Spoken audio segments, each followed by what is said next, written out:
మా కథమ్మమాల సభ్యులకి, యూట్యూబ్ వీక్షకులకి స్వాగతం అండి. ఈరోజు కాసిని కబుర్లు చెప్పుకోవాలి. కబుర్ల లాంటి కథ వినిపిస్తానండి మళ్ళీ ఈరోజు కూడాను. ఆడపిల్లకి అమ్మలాంటి అత్తగారు దొరికితే ఇంక జీవితానికి కావాల్సిందేముంది? అత్తాకోడళ్ళు తల్లి కూతుళ్ళలాగా బంధం పెనవేసుకున్న ఈ కథని విందామా మరి? ఆఫీసు నుండి ఇంటికి రాగానే అమ్మా ఎక్కడ ఉన్నావు అంటూ పిలుస్తుంది సారిక. బెడ్రూమ్లో నుండి బయటికి వచ్చిన అనసూయ గారు, నువ్వు నన్ను అమ్మ అని పిలవడం నీ పెదాలపై నుండి మాత్రమే వస్తోంది, నీ మది లోతుల్లో నుండి రావడం లేదు అని నాకు ఈరోజు అర్థమైంది సారిక. అసలు ఏం జరిగింది చెప్పకుండా ఇలా మాట్లాడితే నాకు ఎలా అర్థం అవుతుందమ్మా? అభి ఎవరు సారిక? అభి నా కొలీగ్. ఇంటికి వచ్చాడా? వచ్చాడు సారిక. సారిక వెంటనే అభికి ఫోన్ చేసి, నీకు ఎన్నిసార్లు చెప్పాను అభి, నా జీవితంలో ప్రేమకు పెళ్ళికి చోట్లేదు, ఇంకోసారి మా అమ్మని కలిసి నీ ప్రేమ చరిత్ర మొదలుపెట్టకు అని. అభి ఏం చెప్పాలనుకుంటున్నాడో చెప్పేది వినకుండా కోపంగా కాల్ కట్ చేస్తుంది సారిక. అత్త ఎప్పుడూ అమ్మ కాలేదు అని నాకు ఈరోజు అర్థమైంది సారిక. ఎందుకమ్మా ఇలా మాట్లాడుతున్నావు? ఎందుకంటే నేను నీకు అత్తని కాబట్టి సారిక. నేను ఎప్పుడూ అలా అనుకోలేదమ్మా.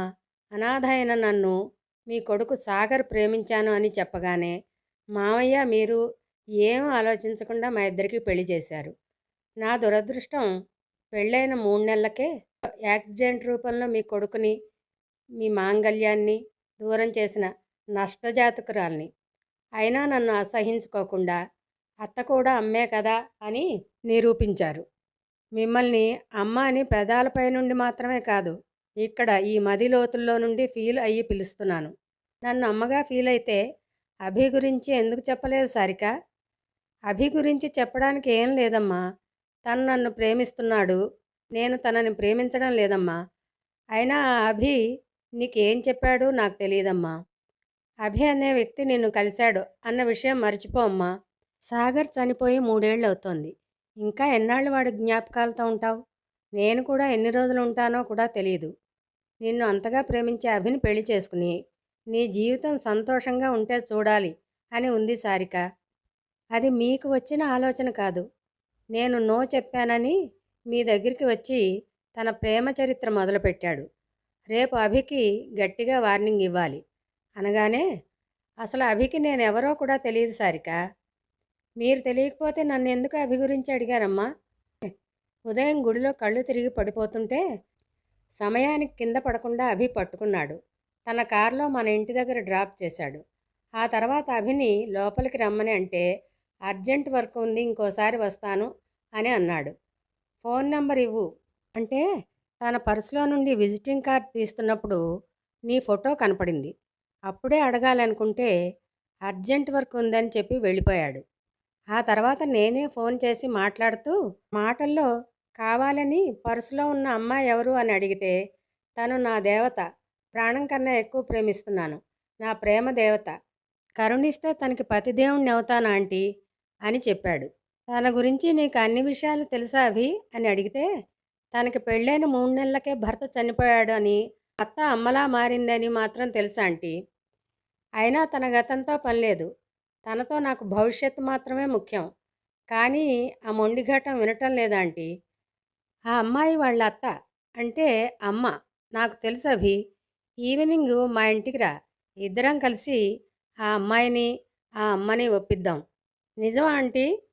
నిజమే, సాయంత్రం ఇంటికి రా అభి అని చెప్పి కాల్ కట్ చేశాను. ఇది జరిగింది సారిక. ఇప్పుడు అభి వస్తున్నాడు. నువ్వు తొందరగా రెడీ అయ్యిరా సారిక. అమ్మా అనగానే, ఈ అత్త నీ అమ్మ అని నువ్వు మనస్ఫూర్తిగా ఫీల్ అయితే అభిని పెళ్లి చేసుకో. ఆ అభిని పెళ్లి చేసుకోవాలంటే నువ్వు నాతో పాటు ఉండాలమ్మా. దానికి ఆ అభి ఒప్పుకుంటే నాకు ఏ అభ్యంతరం లేదమ్మా. నేను నీతో పాటు ఉండడం కుదరదు సారిక. అయితే నేను ఈ పెళ్లి చేసుకోవడం కుదరదమ్మా. ఇలా వారిద్దరి మధ్య సంభాషణ సాగుతోంది. నేను మీతో పాటు మీ ఇంట్లో ఉంటే కుదురుతుందా పిన్ని అంటాడు అభి. నువ్వు ఎప్పుడు వచ్చావు అభి? అత్త ఎప్పుడూ అమ్మ కాలేదు అన్నప్పుడు వచ్చాను పిన్ని. మీ ఇద్దరూ మాట్లాడుతూ ఉన్నప్పుడు మధ్యలో రావడం ఎందుకని రాలేదు. నువ్వు మాతో పాటు ఉంటే మీ అమ్మా నాన్న మరి అని అనసూయ గారు అనగానే అమ్మా నాన్న ఊరు వదిలిరారు.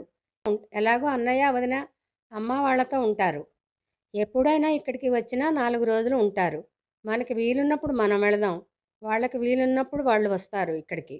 ఈ ప్రాబ్లం కూడా సాల్వ్ చేశాను. ఇప్పటికైనా మీ కూతురు సారిక నన్ను పెళ్లి చేసుకుంటుందో అడగండి పిన్ని. నన్ను ఎందుకు అడగడం? నీ సారికనే అడుగు అని అనసూయ గారు లోపలికి వెళ్ళారు.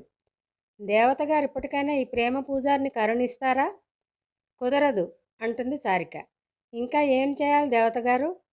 ఈ దేవతని ఇంప్రెస్ చెయ్యి, అప్పుడు ఆలోచిస్తాను అభి. సారిక చేతులు పట్టుకుని ఇవి నీ చేతులు కాదు కాళ్ళు అనుకో, ఇప్పటికైనా పెళ్ళికి ఒప్పుకో, లేకపోతే పెళ్ళి కాని ప్రసాద్లాగా పెళ్ళి కాని అభి అనే టాక్ పడిపోతుంది సారిక. నన్ను పెళ్లి చేసుకుని పుణ్యం మూటగట్టుకో. సారిక నవ్వుతుంది. అమ్మయ్య, సారిక ఒప్పుకుంది. ఇంకా నేను ఒప్పుకోలేదు అభి అనగానే ఆడవారి మాటలకు అర్థాలు వేరులే అన్నాడు అభి. అదండి కథ.